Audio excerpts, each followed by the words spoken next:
It's the Sick Podcast, and following another very impressive 3-0 win by the Azzurri, the Italian national team, over Switzerland.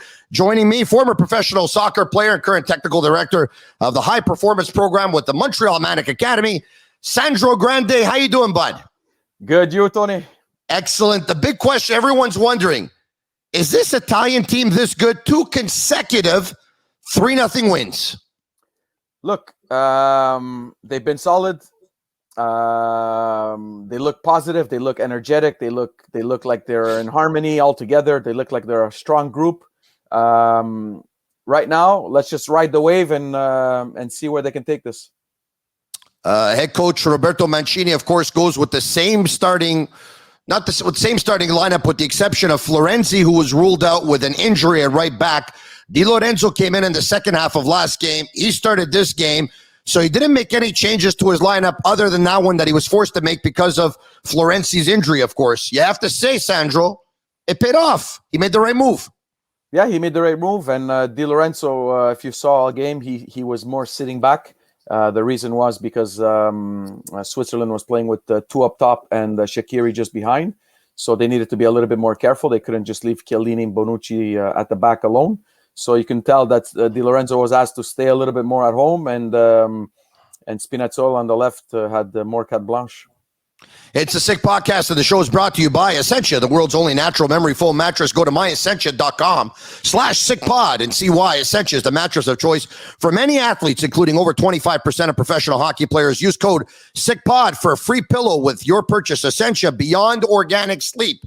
Everyone thought that Giorgio Chiellini put the entire back line to sleep as he got in there on a corner kick, and it looked like he was able to pot home a loose ball. But after going, of course, to VAR, it was ruled handball. Sandro, agree or disagree with the decision to disallow the goal due to handball? I totally disagree. Because the same action in Italy's penalty box, or vice versa, if it's the defender touching the ball with his hand, they're going to say the attacker was way too close to him. So if it's not a penalty shot on the opposite end, why is it not a goal on this end? The rule is I heard on TSN they were talking about 2 different rules, one when you're attacking, one when you're defending, but it just doesn't make sense to me. If that's not a PK in the opposite box because the attacker is way too close to the defender, then it should not be a disallowed goal. It should be a valid goal. Yeah, mind you, there was not much of a protest by Chiellini, but at the same time, he goes up in the air. It's a battle. They both battle for positioning. They both battle to head that ball.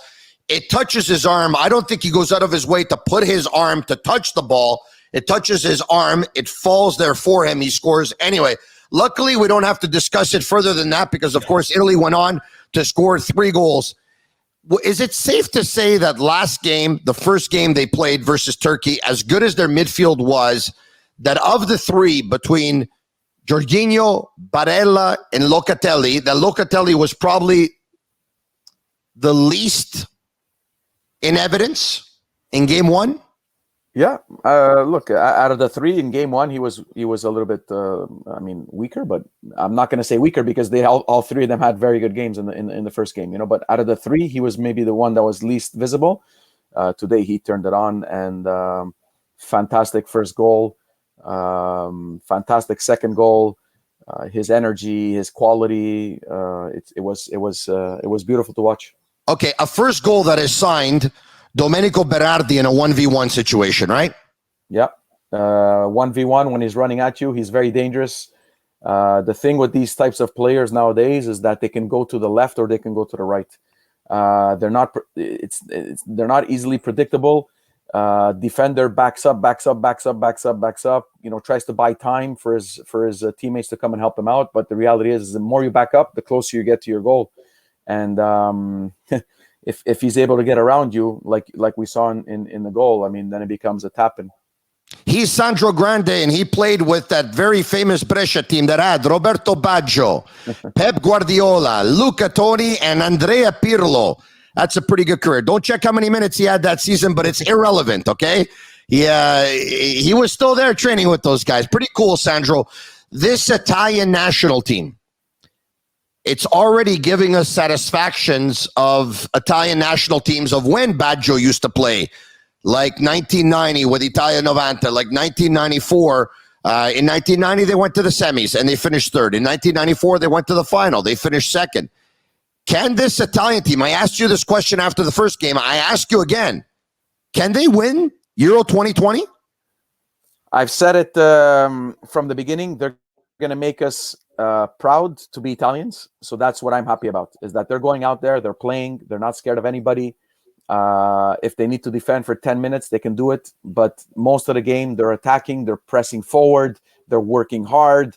For me, this team can do great things. Like I always said, and unfortunately, I'm not sure if I'm the one that cursed Chiellini, but the physical ability is gonna, and the freshness is gonna take us as far as we can go.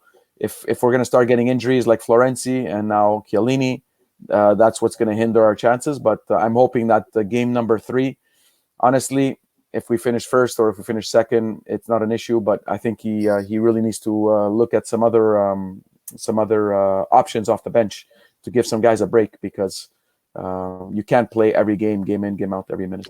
Sandro, shout out to Excellent Photo, centrally located in Montreal, close to downtown shopping, universities, ships to all of Canada, professional staff at the store and online to help you choose the gear you really need. Excellentphoto.ca. Speaking of photo, okay, when Locatelli scored the goal to put Italy up 2-0, I don't know what the first thing that came to your mind was, but what do you think the first thing that came to my mind was?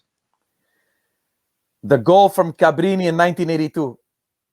No, Cabrini didn't score in 1982. Tardelli scored in 1982. Tardelli, sorry. The goal from Tardelli, it was similar. It came across his body and he shot with his left foot. Cabrini, as a matter of fact, had a chance to put Italy up by a score of 1-0 in the final, in the 1982 final versus Germany. He was awarded a penalty kick, which he missed, by the way. And then Italy went up 1-0 later on a goal by Paolo Rossi.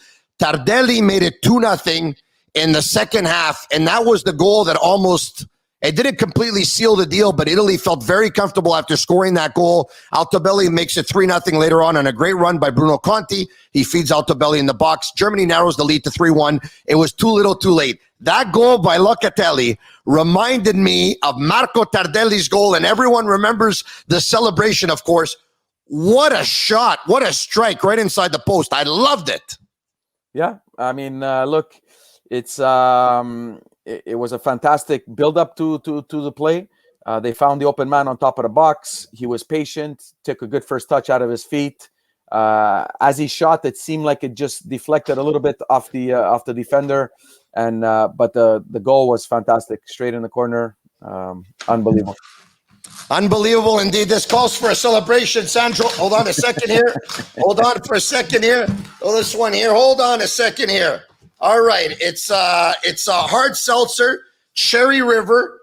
This one is with a little bit of peach and basil. Why not? Let's try it. Let's go. From my favorite people over at the Geloso Group. Let's go. Forza Italia. Salute. Forza Italia. Fantastic. All right, speaking of fantastic, the goal that makes it 3-0. Immobile had his chances in this game, and as strikers are, Sandro, you know, when they miss chances, it weighs on them a little bit. They're hungry. They want to score that goal. They want to score that goal. He got that goal on a strike from distance. He wanted it. He got it. Yeah, he look, I had people texting me they should remove him. He's not good. He's this. No, the guy was fantastic today. He missed some chances, but his movement was very good. He was pressing forward a lot. He was always dangerous. He was always in dangerous areas.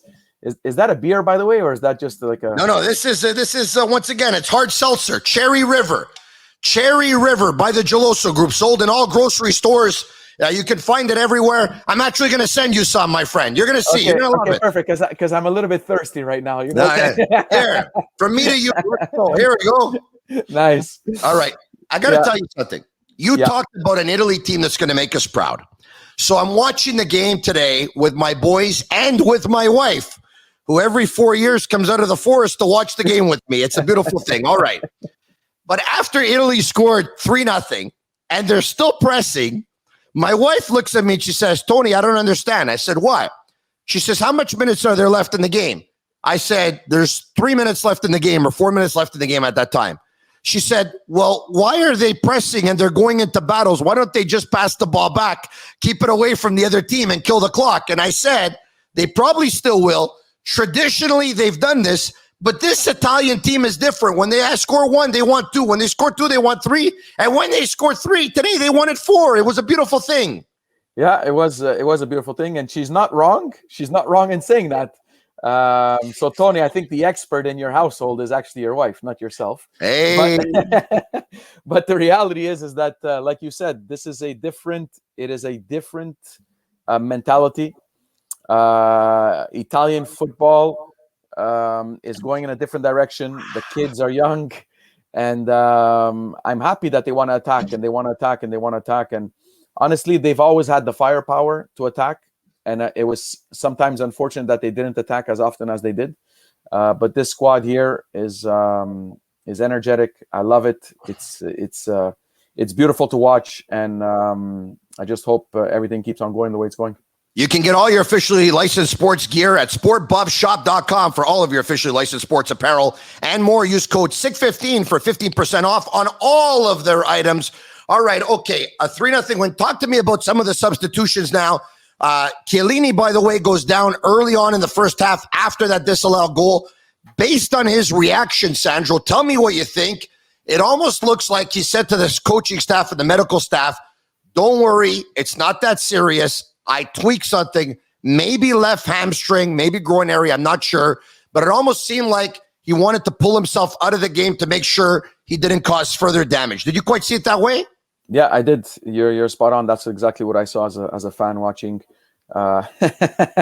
He told the medical staff it looked like his hamstring. It looked like he had ice on his hamstring.